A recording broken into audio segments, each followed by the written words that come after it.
جی السلام علیکم، اردو کرونیکل کے ساتھ میں ہوں شہزاد جاوید، اور اس وقت کی اہم ترین اور تازہ ترین خبر سے آپ کو آگاہ کرتے تھے کہ توہین الیکشن کمیشن کیس میں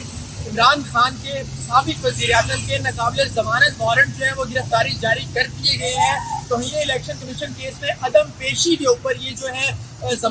ناقابل ضمانت جو گرفتاری کے وارنٹ ہیں وہ جاری کیے گئے ہیں، اور یہ کہا یہ گیا ہے آئی جی اسلام آباد کو کہ صبح تحریک انصاف کے چیئرمین عمران خان کو گرفتار کر کر صبح 10 بجے عدالت میں پیش کیا جائے۔ یہ جو الیکشن کمیشن نے ایک توہین الیکشن کمیشن کی جو ایک درخواست عدالت میں کیس چل رہا تھا، جس پہ جو ہے عدم پیشی پر ان کے جو یہ ناقابل ضمانت وارنٹ گرفتاری جاری کیے گئے ہیں، کیونکہ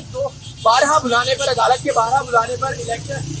پاکستان تحریک انصاف کے چیئرمین عمران خان جو ہے وہ پیش نہیں ہوئے تھے، جس بیس پر عدالت نے آج ناقابل ضمانت گرفتاری وارنٹ جاری کرتے ہوئے آج اسلام آباد کو حکم دیا ہے کہ صبح عمران خان کو 10 بجے گرفتار کر کے صبح 10 بجے عدالت میں پیش کیا جائے۔ جی